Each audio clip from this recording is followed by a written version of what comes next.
happening in the market that, and tell me if you think that move is going to be something that has some staying power. I really don't think it has some staying power. It's a little bit of the risk on with respect to equities. So you're seeing a little bit of money moving out of bonds into equities, but to date it hasn't been so significant that I think we're fearful of a continued significant rise in rates. There's a lot of issues in Washington that, of course, muni bond investors have to pay attention to. We had some Fed comments that were quite interesting this week. We also have coming up a sequestration deadline. What sort of things are you advising clients right now as we navigate our way through the latest happenings in D.C.?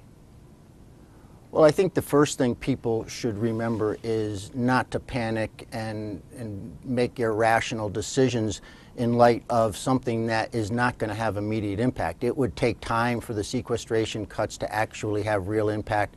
And all of what's going on in D.C. right now is more media driven in the sense that we're concerned over longer term impacts. But the key is to wait and see what's going to eventually develop and not panic. So what are some of those longer term concerns you have then? Well, we certainly are concerned that if the sequestration cuts were to be fully implemented, it could have a drag on the economy. And of course, that would tend to lead us towards lower interest rates.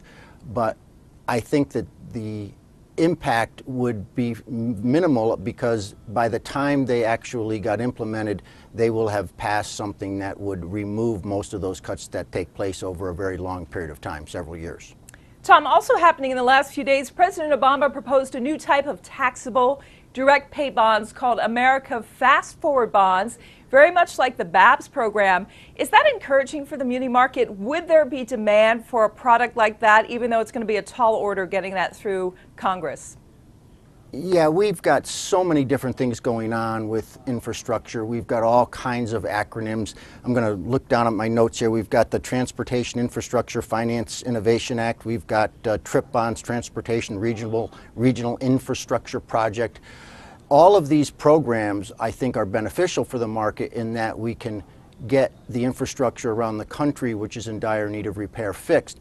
The problem with a lot of these programs is that if they are, in fact, replacements for Build America bonds, I think that's positive for the market because we would see more bonds or less bonds available in the muni market available as more bonds get taken out of the municipal bond market.